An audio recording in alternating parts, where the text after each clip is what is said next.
अगर कोई कहे कि 200 साल पहले तक दुनिया का सबसे महंगा कपड़ा भारत में बनता था, तो क्या आप यकीन करेंगे?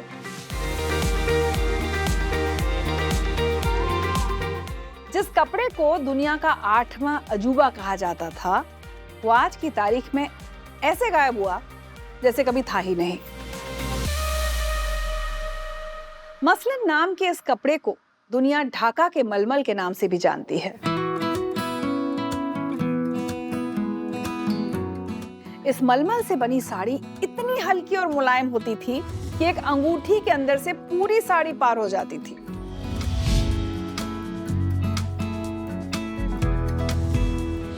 मसलन को अमीर खुसरो ने अपनी किताब निहायतुल कमाल में पानी की तरह साफ और हवा की तरह हल्का कहा है। अपनी बनावट में ऐसा जादुई कपड़ा दुनिया ने दोबारा कभी नहीं देखा, जो सुई के बारीक छेद तक से होकर निकल सकता था। राजदरबार के कवियों ने इस कपड़े की खूबियों की वजह से इसका नाम बफ्त हवा रखा था, जिसका मतलब होता है बुनी हुई हवा। लेकिन फिर सवाल ये उठता है कि अंग्रेजों के आने के बाद कुछ ही सालों में जादुई कहा जाने वाला ये मलमल कहां और कैसे गायब हो गया? आइए एक्सप्लोर करते हैं।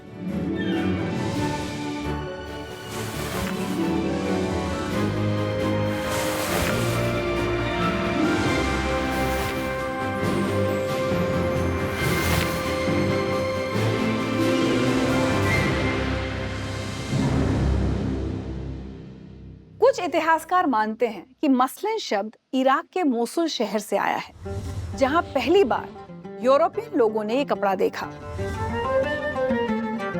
माना जाता है कि अरब के व्यापारी इसे भारत से वहां लेकर गए थे। जबकि कुछ लोग ये भी कहते हैं कि मसलन का ज्यादातर कारोबार आंध्र प्रदेश के मछलीपट्टनम से होता था और रोमन लोग इसे माइसोलोस कहते थे, जो बाद में मसलिन कहलाया।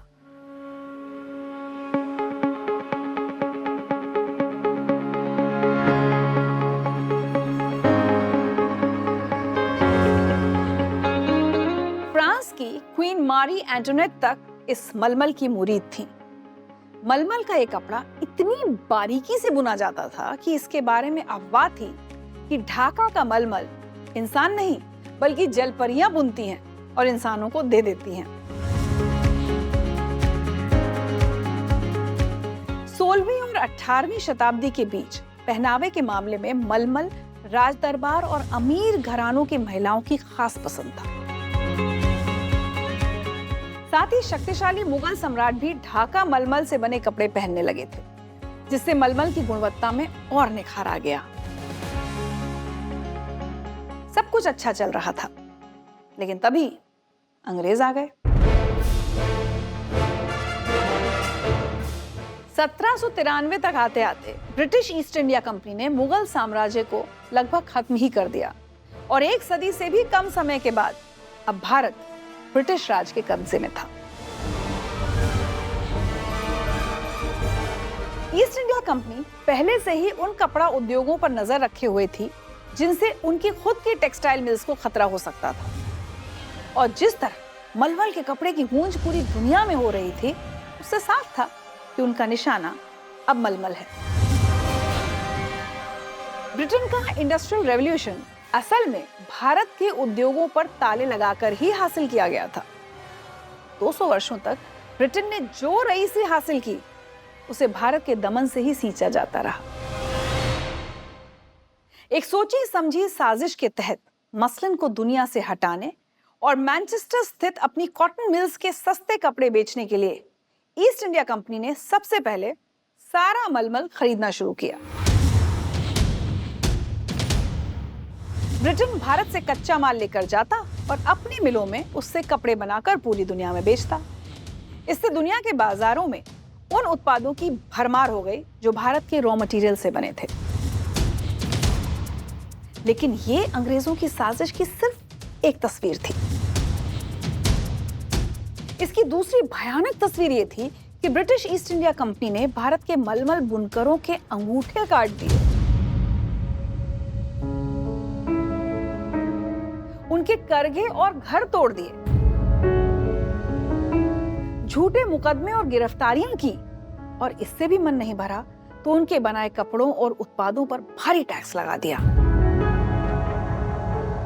सिर्फ इसलिए कि मसलिन कपड़ा बनाने की वो सोच भी ना सकें। इसका एक नतीजा ये हुआ कि भारतीय बुनकर भीख मांगने को मजबूर हो गए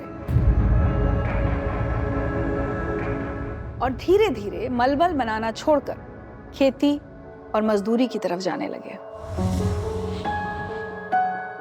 वहीं दूसरी ओर जो कपड़ा हम कभी एक्सपोर्ट कर रहे थे उसी को अब इंपोर्ट करना पड़ रहा था।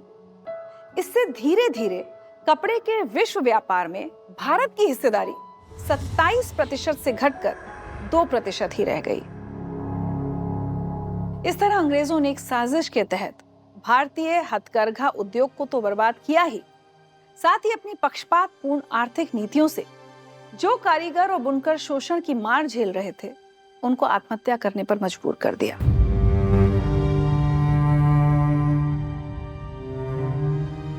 दुनिया भर में भारतीय कारीगरों के बेहतरीन काम और ढाका के मलमल की क्या धाक थी, इसका एक उदाहरण हमें पंडित जवाहरलाल नेहरू जी की मशहूर किताब ग्लिम्पसेस ऑफ वर्ल्ड हिस्ट्री में पढ़ने को मिलता है,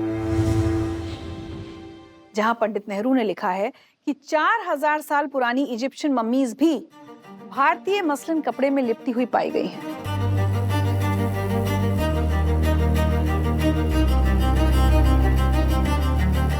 लूट शब्द भले ही ऑक्सफोर्ड इंग्लिश डिक्शनरी का हिस्सा आज बना है, लेकिन ये अंग्रेजों की घटिया सोच का हिस्सा पिछले कई दशकों से है। दुनिया का सर्वश्रेष्ठ कपड़ा जिसने दुनिया भर में अपनी धाक जमाई, उसको बर्बादी की कगार पर धकेलना इसी घटिया सोच का सबूत है।